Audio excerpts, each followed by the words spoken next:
crypto markets were so inefficient up until some point in time, and liquidity was sufficient that with such high volumes, the amount of revenue was just it caught the attention of a lot of the traditional market makers who jumped in as well, and so eventually, of course, you know, following the FTX debacle. Everybody, we're going to talk crypto. I think most of you know I have a relatively dim view of that whole world. I don't know if it's an educated view, a little secret. So in 2015, I kind of built a crypto exchange. Didn't really know what it was. Did it with a dude from Korea. I actually met Vitalik Buterin briefly. I knew people who knew him. And I thought something was there, and I was like, oh, we should build something. And we did, and we tried to raise some money, and it was like 2015. I was like, this is stupid, don't build this. So I didn't. Therefore, I am stupid because, I could have built something. Anyway, so maybe I have some emotional bias in the crypto world because I was in so early, made no money. Therefore, my kind of brain is like, oh, wow, this sucks. Therefore, crypto must suck. So anyway, as you'll hear, I start to use this phrase, strong opinions loosely held. I have strong opinions on crypto. I try to have them loosely held because if you have strong opinions strongly held, you never learn anything, right? So I'm trying to learn. This week, I have a sensible guy in crypto, Darren Chu. He's an independent guy, runs his own business called Tradable Patterns, which is a technical analysis firm that looks at the movement of prices of all assets, not just crypto. But he's specialized in crypto. And, he's a super thoughtful guy from Canada who's worked in finance. And we talk crypto, and I don't give him a hard time. He's a good dude. And, I've learned just giving somebody a hard time because I don't believe in crypto, like, what, that's stupid of me because it doesn't really help, right? Me just telling people I don't believe in crypto, like, what's the point? So I try to listen. He's got some good views. Do I think there's use cases for crypto? Minimal. There may be one or two. Do I think most of it's just fluff and puff? Absolutely. But Darren's a really sensible guy. There's some sensible guys in this space. Anthony Lewis is a sensible guy. Darren Chu, there's a range of them, right? And so I really enjoyed talking to Darren. I had a coffee with him before. We got into it. We were actually at a conference. We talk about this in the chat.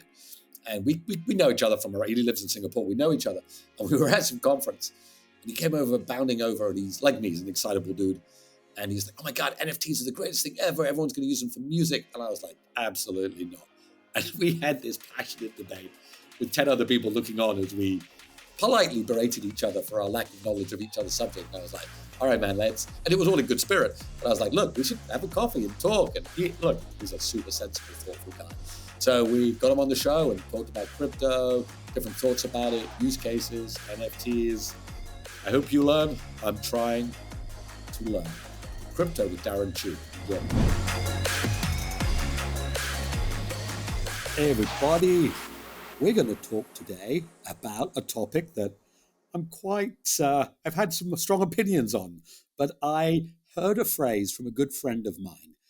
He said, have strong opinions loosely held, which means if you have strong opinions strongly held, you never learn anything. So I am learning to have strong opinions loosely held, which means if you learn more information, you can adjust and change because that is super important. So you might have guessed we're going to talk about the whole world of crypto, stablecoin, blockchain, and there's not many people I've met who've got a more balanced, understanding, practical view than Darren Chu from Tradable Patterns. Darren, how are you? I'm good, Ned. Thanks for having me on. No worries. I know we don't know each other super well, but we see each other around the same places in Singapore. And we bumped each other at a conference, and we were both quite emphatic about our sides of the discussion. We were getting into it, and then we had a coffee and had a more kind of a longer time to chat. And I think I'm definitely starting to learn stuff. I mean, how is it being in this space? Is it quite binary? Do people have pretty strong views one way or the other? Is that what you generally find?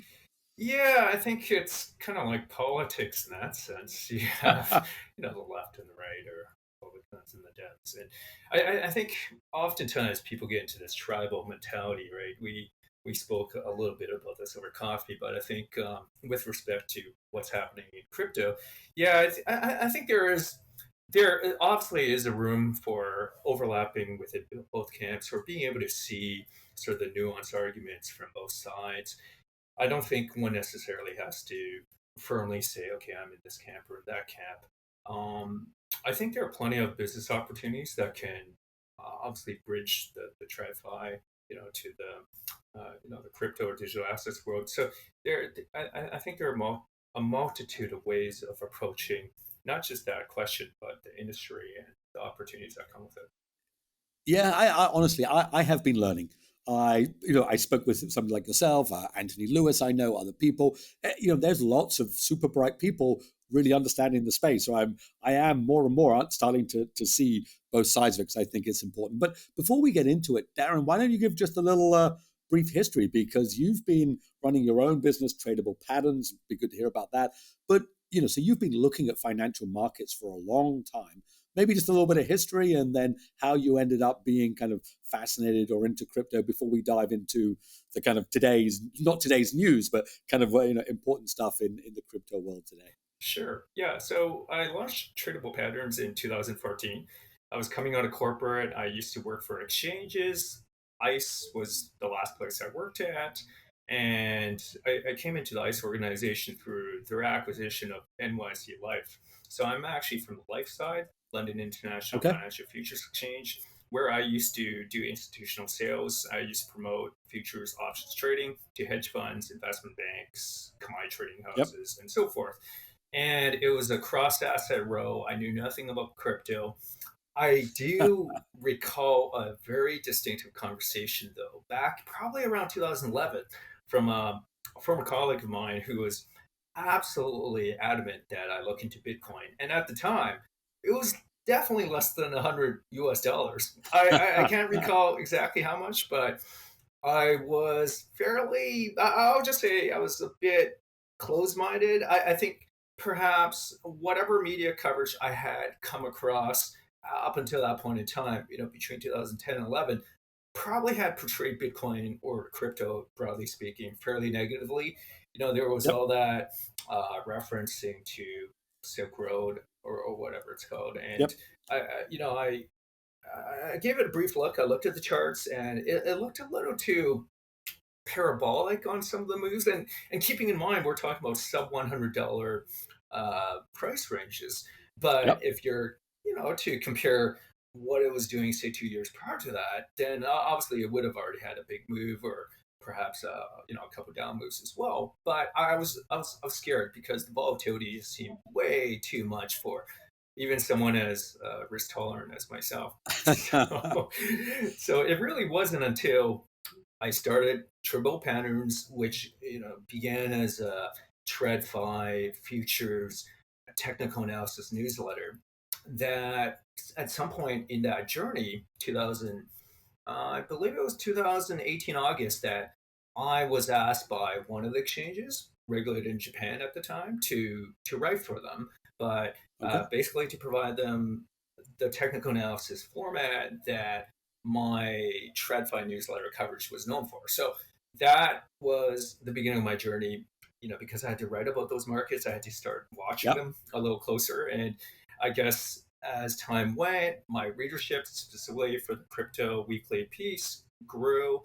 And I guess there became more and more feedback that I couldn't just write about TA. So there was a point in time in 2000, perhaps 17, 2018, late in 2018, that I started thinking, okay, I'm probably going to at some point have to talk about what's happening insofar as big wallet movements go, what the whales are doing, what the various different blockchains are working on, because there already was a sense that competition was coming to Ethereum and that Bitcoin and Ethereum would have to become more scalable. So I started looking into the fundamentals, the technology, the use cases that proliferated, you know, from that point onwards, and it became more and more mainstream with time, and that's kind of why I guess to this day, I'm a big believer in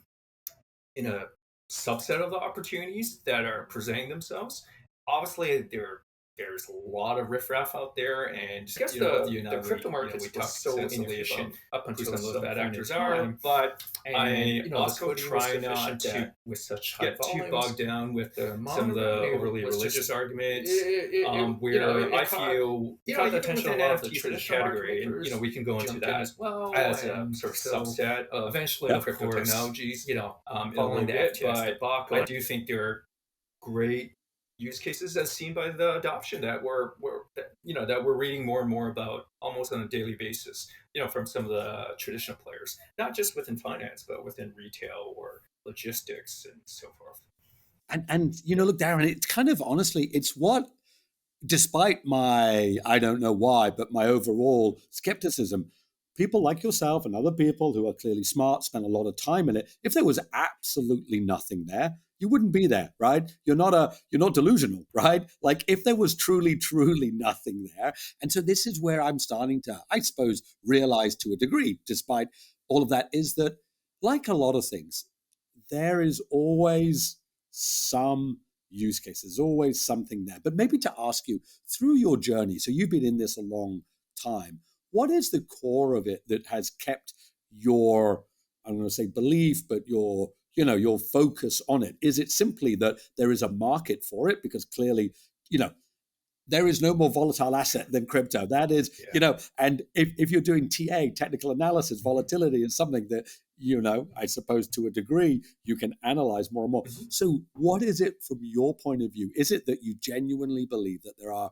even if it's just 1, 2, 5% of use cases, or is it that there's a market there for it and you are serving a market? Yeah, so I think to answer the first part of that question, from my perspective, I really like the payments use case. If I want to Yep. send, and it doesn't even have to be a stablecoin. For instance, if I send XRP to you, it's really fast, wallet to wallet, and it could be a couple minutes, maybe even less than a minute. I've experienced very low fees. When I recently did a transfer of XRP, which is that highly sort of talked about potential security as deemed by the SEC. Yeah. It's a highly, I guess, contentious, um, I guess, product available in this, within the payment space currently, where I just made a transfer from one of my exchange wallets to the other, again probably under a minute. I didn't time it, but certainly Yep. in terms of the fee, it was 0.2% of the value transferred. And I guess if you're doing an equivalent amount, let's say I wanted just to do a $100 notional amount Mm-hmm. through a wire transfer, right? And conventional wire transfers, especially involving um, different jurisdictions, different countries, will really add up on the cost. You could be looking at $50, for instance, 25 on each side, maybe 30. And, if you're doing such a small transfer on the notional value of, say, $100, then obviously that wire transfer fee becomes highly prohibitive. It really discourages that activity. If you're a small business owner, if you're perhaps someone who just wants to donate as a charitable donation to some Yep. cause, but in a small enough amount that wire transfer fee really discourages you from making that donation, then obviously if you can do that same payment for Yep. 0.2% of $100, 20 cents, US cents, then all of a sudden it becomes a no-brainer. It becomes frictionless, right? And there are probably even cheaper ways of doing it. I'm not shilling XRP. I'm just saying that when I make transfers, I'm able to do so with XRP cheaper than if I use ETH or Bitcoin, for instance, because there's more congestion on the Bitcoin Ethereum networks. I guess that demand, it causes the gas fees just to rise to a level where you might actually pause and you might think, okay, well, is this really that much more efficient than the existing sort of non-crypto, non-digital assets payment rails, And right? and to dive Yeah. to dive into Yeah. that, so that use Yeah. case, and actually, there's a couple of things you talked about there. Yeah. Stablecoin. I really want to get into Yeah. that because while I think you understand it very well, a large amount of our audience have heard about it but don't know what it is. Because I don't think I have a crypto native audience here. Mm. Everyone on my audience has heard of crypto but doesn't. But before we get into that, Hmm. you talk about wire fees, which I agree Hmm. are high. But are they high because of the monopolistic world that financial institutions live in, rather than it's a tech problem? So, for example, a bank could offer zero fees, right? Is XRP cheaper just because they're trying to, get a big, win an audience from the TradFi world? Or what is stopping traditional financial companies charging? I'm not going to say zero, but let's just always, let's go to the extreme to make a point. What if they just started? What if, DBS or Citibank or Wells Fargo said, hey, Darren, there's no fees on any of your wire transfers anywhere ever for the rest of your life. Would you still go to XRP? Well, probably not. I would say one of the reasons why it's difficult for the banks to drive their costs down, that they impose on the clients down to zero, Yeah. is because of the way I guess the cross-border banking transfers as they currently stand often require that one of the banks parks a certain amount of cash with that other side. So if we're talking Yep. about, say, a transfer between the U.S.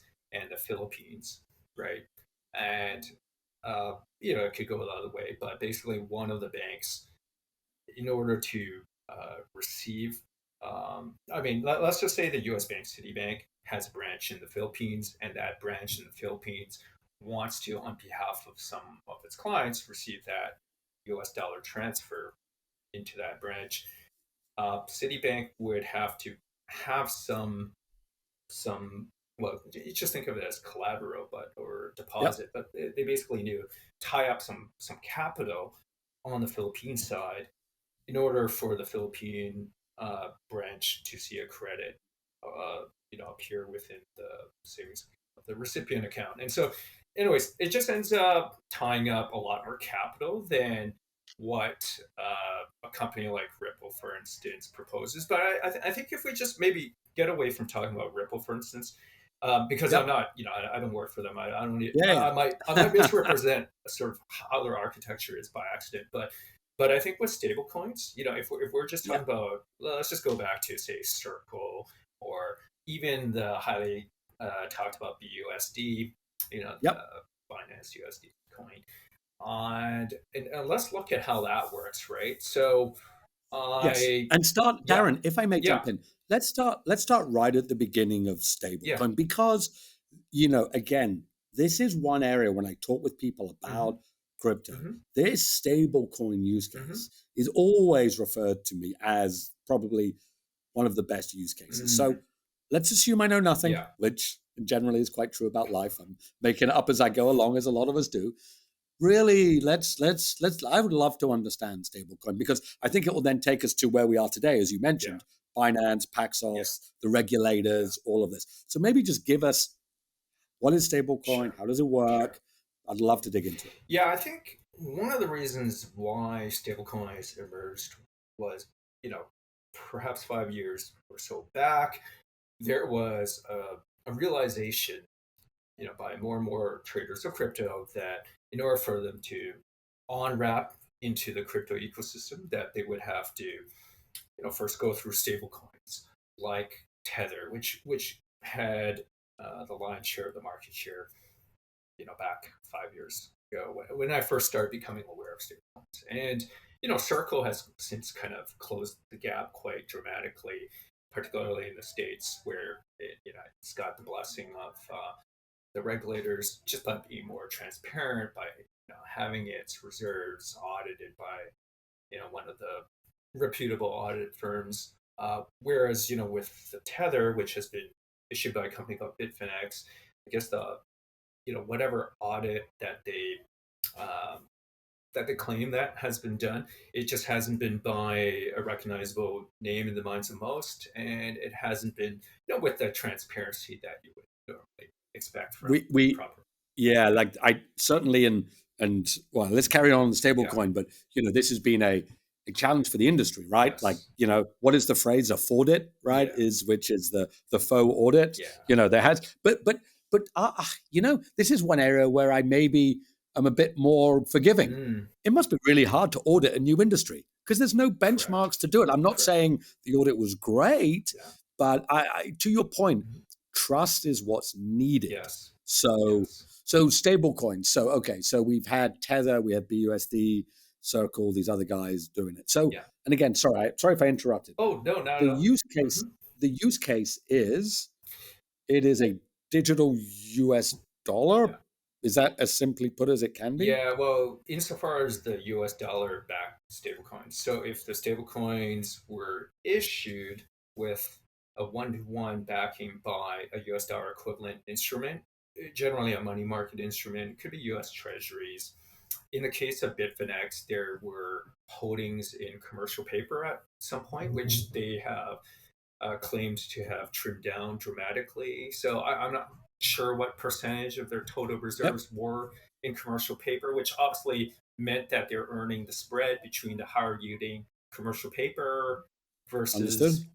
whatever they pay out, which is, well, nothing really. I mean, it's not like they're not a bank, right? So it's not like they're paying Yep, interest to those holding the stable coins, right? I mean, whatever interest you can earn from stable coins, that would be something you could earn through some staking programs elsewhere, right? Through some of the CeFi centralized exchanges, or even through some of these decentralized marketplaces where you can stake. staking. You Yeah, you mentioned staking, Darren. yeah, There's a lot of terms being thrown around here, yeah, which yeah, I want to make sure because yeah, again, I'm trying to learn. I really so staking. yeah. What is staking? Yeah, so staking is basically just tying up some of your stable coins or other crypto tokens or coins and earning a yield. So it would be similar to you taking your fiat, your US or Sing dollars, placing it into a bank account, earning whatever that savings account interest payment is, 3-4%, if you're lucky. But generally the staking yields within the crypto world have been rather juicy, let's just say, over the last couple of Why? years. But why? And Why? that's a very good Because question. what are they doing with the coins? They're just loaning them to someone else? So, in a lot of these centralized staking platforms, and I guess since BlockFi is already bankrupt, I can mention their name. They've been in the news for, I guess, some of these wrong reasons, and one of those wrong reasons was that it was taking perhaps too much risk in the counterparties that were paying it to borrow those stable coins or whatever other coins that were being tied up, deposited by the end clients of BlockFi. So the end client would see a front end dashboard which displays different yields that they could opt into depending on the coin that they lock for, say, a year. Or in some cases it could be more flexible, where it could be a 1 month lock, but then obviously, the interest yield is lower in such case. But basically, in the background, these centralized staking platforms like BlockFi, they would have been taking those coins and then basically they would have been lending it out to market makers. Now, the market makers, these are crypto market makers, okay, crypto native market makers for the most part. And there are some of these TradFi market making giants who got into that Oh exercise, yeah. borrowing from these platforms. And so that's where the interest gets paid from. It gets paid from by those market makers. Now, the market makers in the background, through whatever type of trading strategies they have, market making, arbitrage, they're earning some kind of return, which hopefully is higher than what they have to pay to borrow from the likes of BlockFi. So, Isn't yeah. isn't it a greater fool theory? At some point, someone's going to be left holding the bag. Well, so I suppose if it's just a long only game where you're Yep. investing by purchasing, that's Yep. often the case where you expect a greater flow theory to result in a piling up, of demand and price surging until it doesn't, right? But with, I guess, the arbitraging world that market makers inhabit, And I'm not a market maker, but I roughly know what kind of returns are available to these guys, and Yep. I guess for some of these giants, including the crypto native market making giants, the amount of revenue they generated, before the deck of cards fell, just from almost I would say almost not entirely risk free trading, right?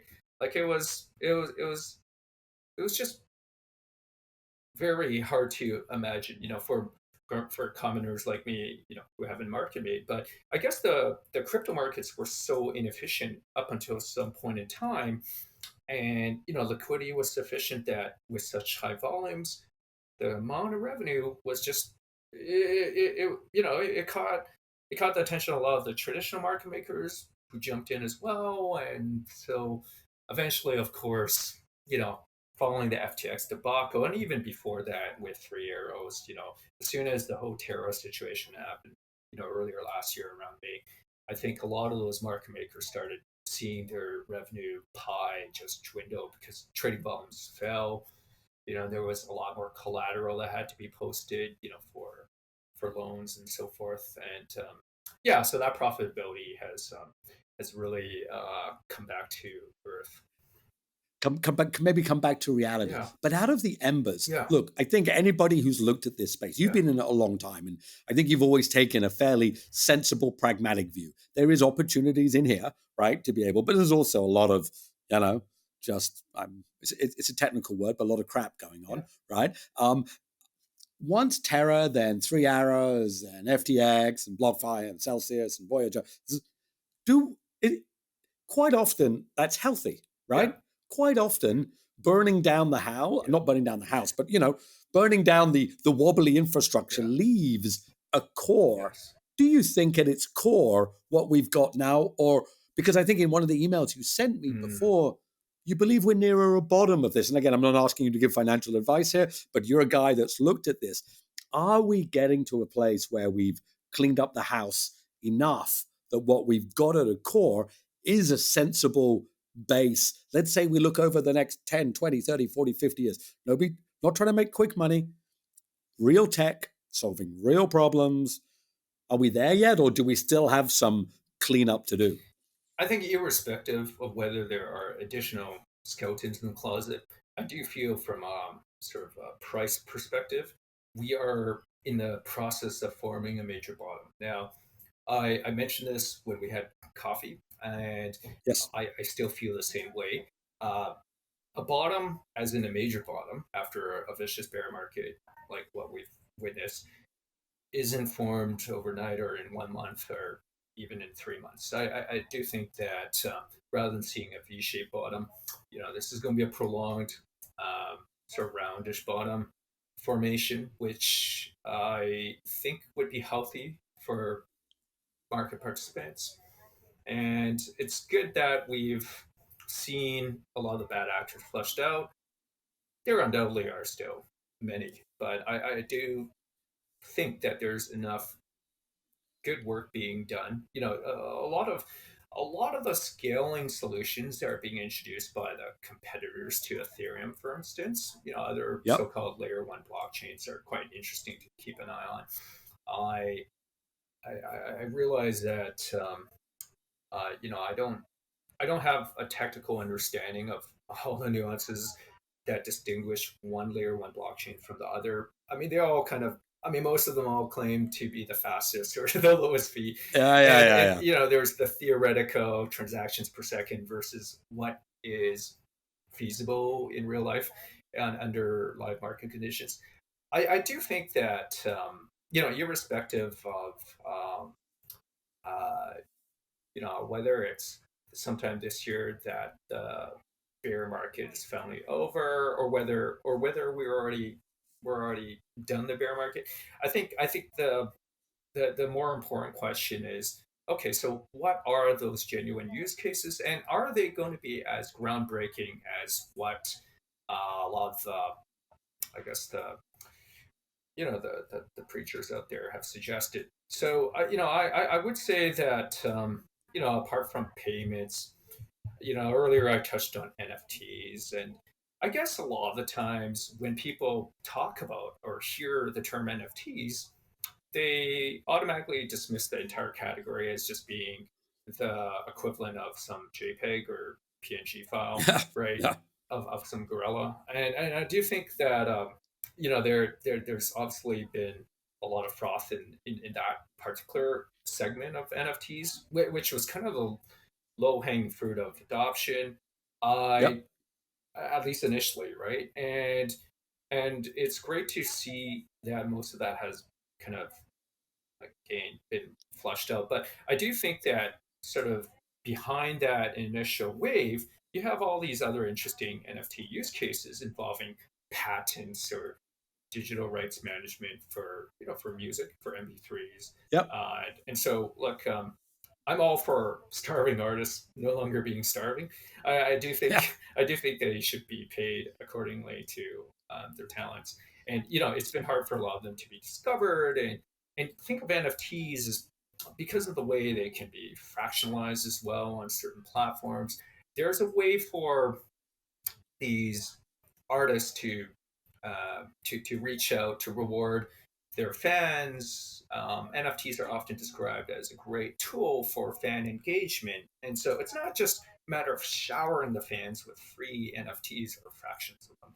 It's also about having the NFT embed certain smart contract like conditions where if you buy one tier of NFT, if you have one tier of membership as yep, encapsulated by that NFT, you have access to the artist in a greater way. It could be access to the backstage after a rock concert with a band that you love, and that would be an ultra VIP experience, right? And so obviously the question then becomes, okay, well, I mean, how much of that can we do without the concept of NFTs? yeah, Can, exactly. can we Yep, can we just use Web2 to do this, right?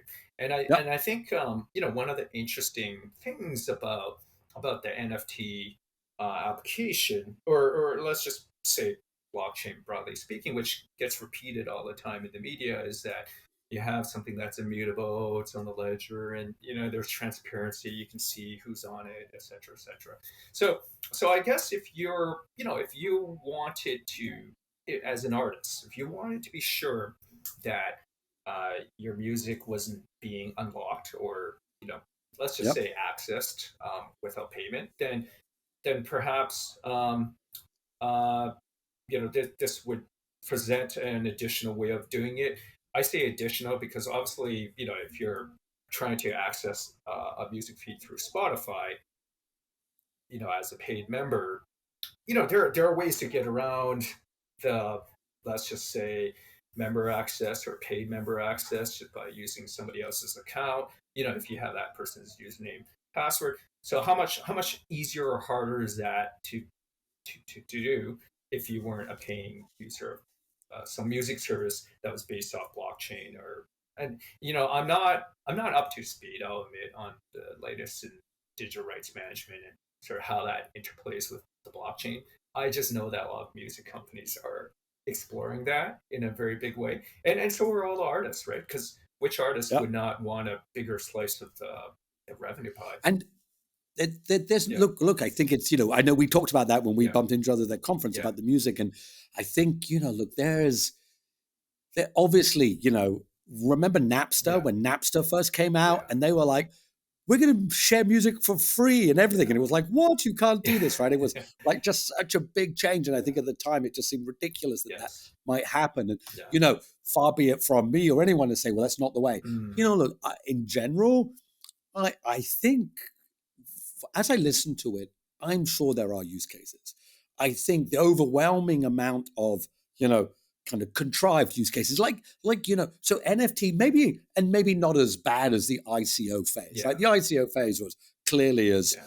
kind of, I don't even know what the right Yeah. word is, but clearly not useful. There was some analysis that said, of the X tens of thousands of ICOs, a few are still going. Yeah. I think each time we invent something, ICOs and from, I don't know, different ways of crypto and stablecoin, it gets a little refined, a little Yeah. better, right? Yeah. You have to do it a little bit Yeah. better each time. That's right. But But to the point, so maybe NFTs get there, but we discussed as we got into this, and I really want to ask about this regulation.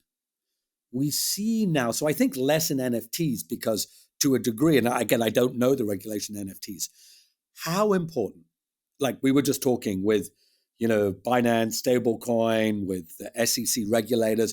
I saw something the other day, I'm sure you read it more than I did, that more and more people, the SEC are saying to these cryptos, you're securities, you knew you were securities, it was a securities offering, et cetera, et cetera.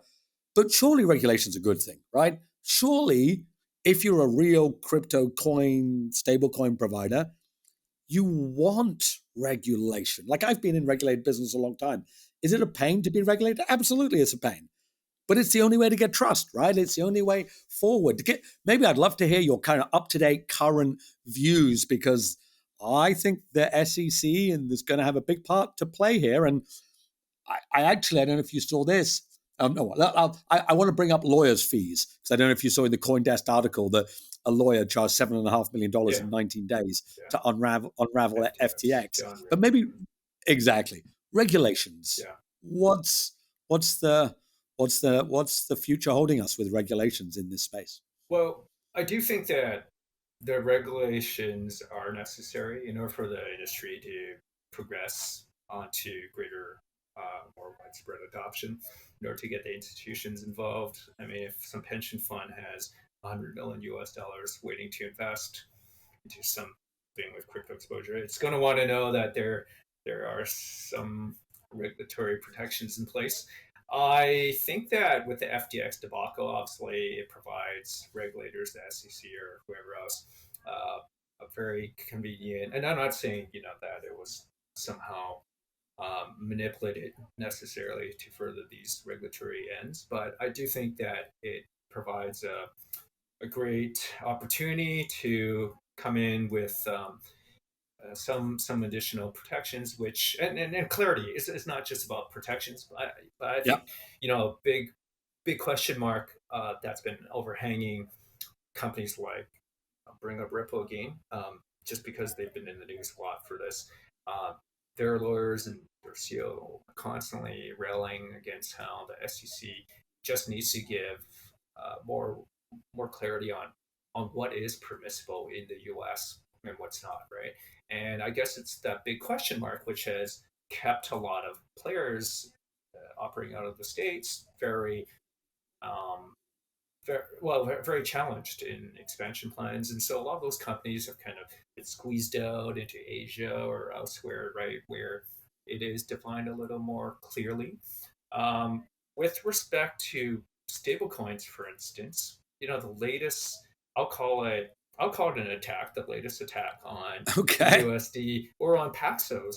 yeah, That's quite. I do think that particular categorization or assertion of BUSD being a security may be misplaced. Now, I'm not a securities lawyer. However, yeah, if you were to think of why most crypto coins in the past, which have been labeled as security, have been called as security, it's because generally in those instances, there's some expectation of capital gain from holding, from buying and holding that particular yeah, coin. Such is not the case with BUSD, other than the fact that it facilitates entry into the crypto where you can speculate. So it's one step before you get to buying a Bitcoin, for instance, or one step before you use it to buy Ether or whatever other coin, where you can speculate with that other coin. But BUSD itself, because it's a stable coin, it's behaving like Tether in that it's supposed to hold a 1-to-1 peg, 1-to-1 ratio on not just the reserves being represented by the equivalent amount of US dollars, but the actual quoted price of a BUSD should be one. And so that's something that obviously hasn't always held. At times you get a premium. It might trade at a buck 05, 95 cents, depending on some, let's just say, demand supply imbalances, which aren't occurring necessarily due to speculation. I would say the latest condition that we've seen USD sort of fall victim to is it went into discount, right? So with the heavy Yep. selling on BUSD and some expectation that maybe Paxos will be heavily fined and that BUSD will no longer be issuable, and you know, at least from Paxos in the states, there was expectation that there might be a run on BUSD where you get a mass conversion, a mass exit out of BUSD back into USD or back into some other stablecoin, which could be Circle or But yeah, but isn't a run like an old fashioned bank run? yeah, Like so is it's a bit like so I know mm-hmm, I get my salary paid into a bank here. And mm-hmm, I understand mm-hmm, that my money in the bank isn't there. I mm-hmm, get it. yeah, If everybody in Singapore or any country went yeah, to the ATM today yeah, to try to withdraw their money yeah, all at the same time, it's not there. We know that, yeah, but we trust it. yeah, But there are regulatory controls, yeah, capital yeah, controls. There's rationale behind yeah, it. The government steps in. yeah, Is it purely belief that keeps a stable coin stable? So I know you don't work for Binance or Paxos, and you might not be able to answer. Does Binance have one for one? Are we going to maintain? Because and again, I am not a knowledgeable fellow, but when I watch Tether go from 95 to 90 to 80 to 85 and down very, very quickly, we're all humans. We're like, yeah, oh, let's go. They can't hold it. yeah, We're out of here. yeah. Are un, un, so is BUSD one for one backed? I don't know if you're not a spokesman. Is it momentum and belief that keeps it there? And if the harder question, like if Binance isn't here, that's even a bigger issue, right? Yeah. So I haven't checked to see what the official Paxos statement is insofar as what that reserves looks like for them. Yep. How well it's backed. I have no idea what that percentage backing is. I just Yep. know that if they're regulated by the New York Department of Financial Services, very likely they would have dotted most of their I's or crossed most of Yep. their T's. Yep. Obviously, there's some concern about Binance, even though Binance US is US regulated. It's got whatever licensing it needs to operate in the states, but it's been a target, I would say, for good reason. It's not like Binance has been 100%. Let's just say forthcoming all along. Obviously, they've cleaned up their act. I'll just say I haven't followed Binance's company very closely, other than the fact that I use it to trade. But Yep. I would say that the the the small run that we saw with Binance, pressuring their operations, I guess around shortly after the FTX debacle, Yep. there was sort of that thinking in some quarters of the industry that Binance would be next, right? And if that were to happen, then obviously all bets are off. I mean, it being the world's biggest exchange by a long shot, they're not really being an effective sort of diversification strategy if that were to happen. I think crypto as a market, uh, as an industry, um, as an investable asset, like that whole category all of a sudden comes into question if Binance was to blow up, right? And I'm not suggesting it would, because just based on the trading volumes. Now obviously there are all kinds of Yeah. assertions of a lot of the volumes being uh, perhaps fake, or that's an assertion not specific to Binance necessarily, but in general there's been companies that have tried to try to assert and try to document what percentage of trading volumes out there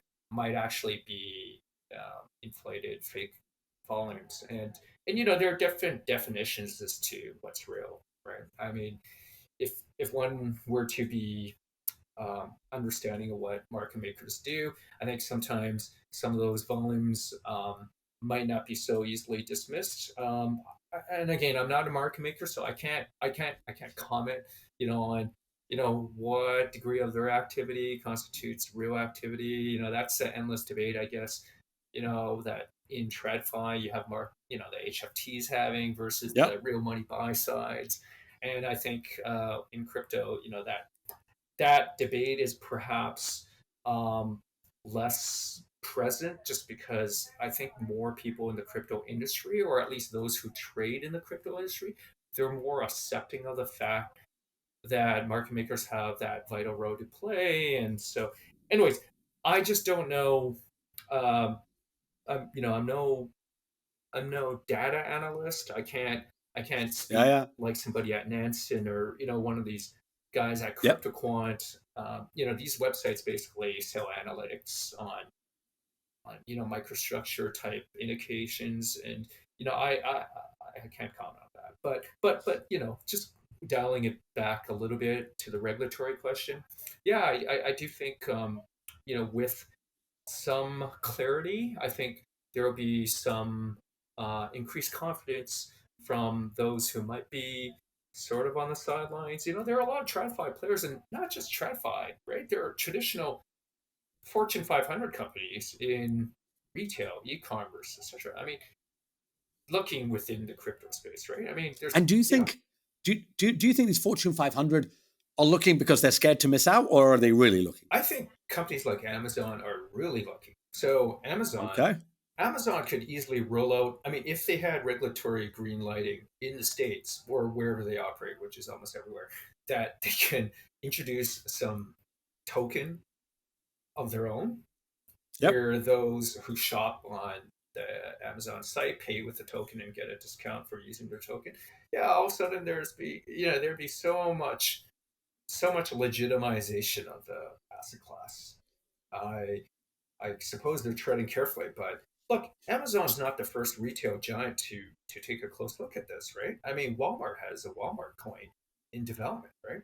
And But yeah, so and man, I could talk all day about this because it's interesting. Even though I'm skeptical, I'm interested. What happened to Libra then? So yeah, Facebook's coin, they threw a ton of money at they that. did. No one wanted it, right? Yeah. Well, so the problem was they were trying to do too many things uh, too early on in the evolution of regulatory acceptance for stablecoins or for Yeah. crypto. And so they were initially, of course, trying to have their Libra backed by not just the US dollar, but a basket of national currencies, fiat currencies, Wow. right? Okay. So all of a Complex. sudden you're involving other country regulators, central banks, or at least you're encroaching on their turf, which is what Yep. they're all fearful of, as in the central bankers are fearful of. And so there's a real battle happening between central bankers or those that operate within that framework versus the stablecoin issuers, right? Because the stablecoin issuers, I mean, aside from Circle, right, which has Yep. Goldman Sachs investment, I mean, the majority of these other ones, they've been presenting, let's just say, a means for operators and I guess users of coins to go around the traditional banking system, right? I mean, that's effectively what's happened, through the availability of such stable coins, right? I mean, look, if we were to go back to the original driver for why Tether blew up in use case or in demand, you just need to look for those countries where they have capital controls, Yeah. Right. where Right. there's a limit to say convert your renminbi to US dollars to the tune of 50,000 USD equivalent per year per person, Yep. right? So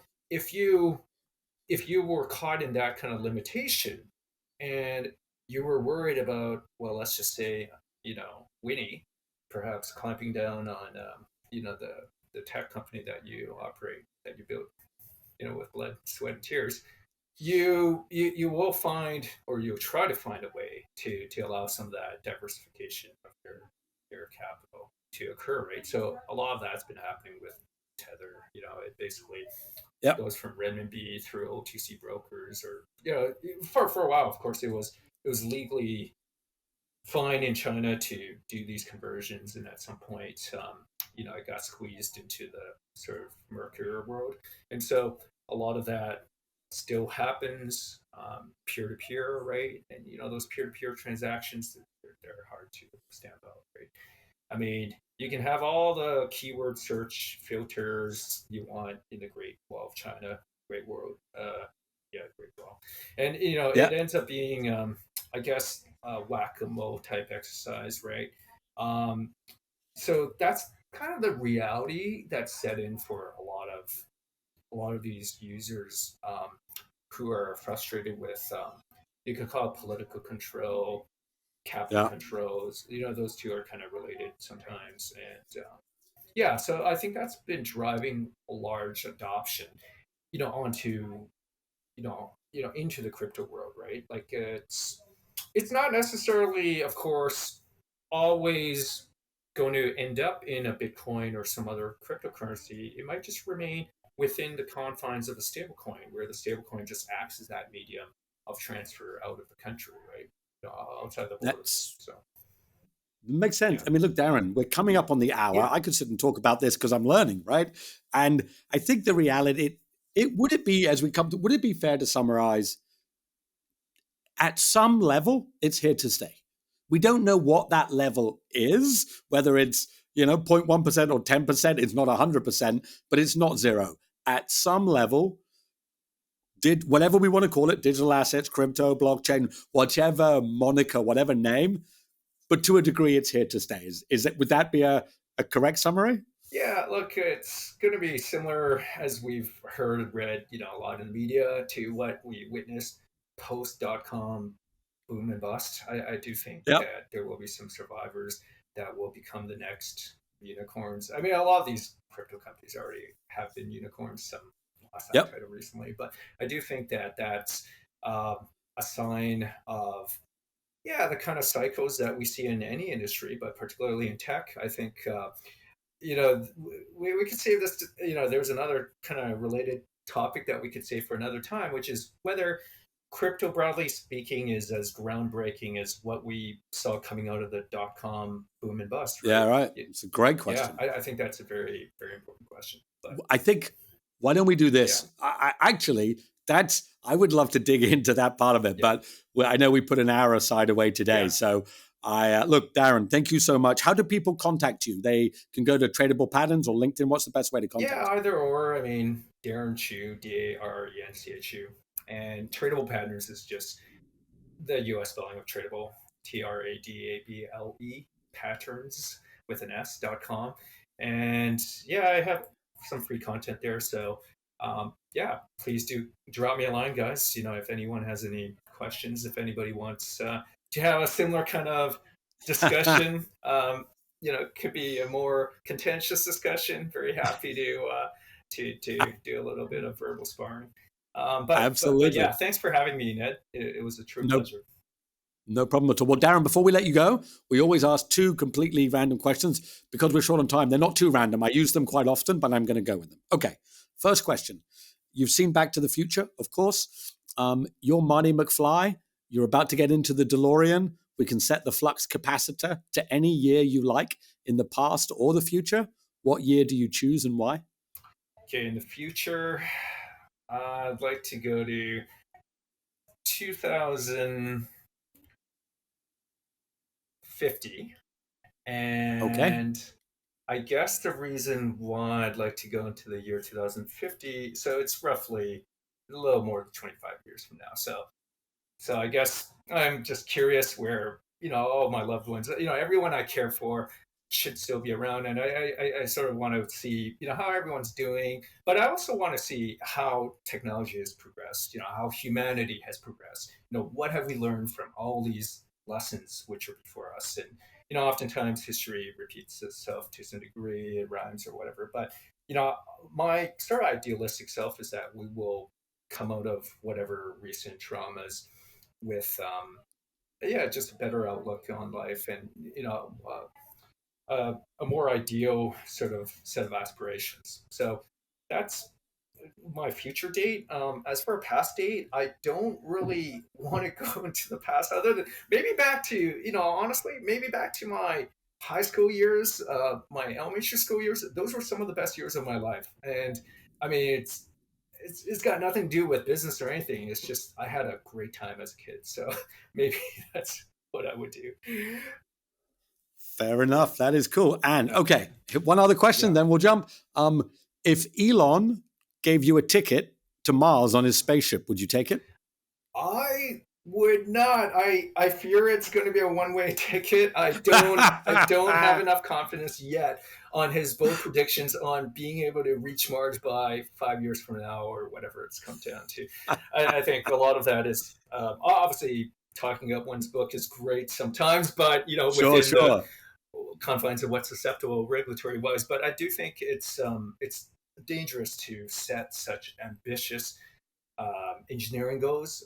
And I'm not a rocket scientist, and I'll hand it to you on for anything that technical. But I do think you'd like to make sure there are safeguards, Absolutely. especially for something that might be a one-way trip. So Fair yeah, enough. Well, Darren, maybe if we put you in the DeLorean to 2050, the Mars spaceship will be like a 1 week holiday to Bali is today, right? And you'll be good to yeah, go. I But think I'd be very good with that. So I, and you'd probably pay for it in some kind of token. I think that's probably a reality, right? So time to start buying that's some. well, absolutely, Darren. Thank you for being on the show. We appreciate it, and we'll get you back on to dig in further. Okay, You bet, take Ned. care. Thanks for having Thank me. you. Okay, you too. Bye now. Thanks for listening to Wealth Tech Unwrapped with your host, Ned Phillips. We hope you enjoyed the episode. Join us weekly as we dive into the ins and outs of wealth tech and speak with our esteemed guests about the industry. If you like what you heard, help us reach more people by sharing the podcast as well as leaving us a 5-star review. That's all for today. We'll catch you next time.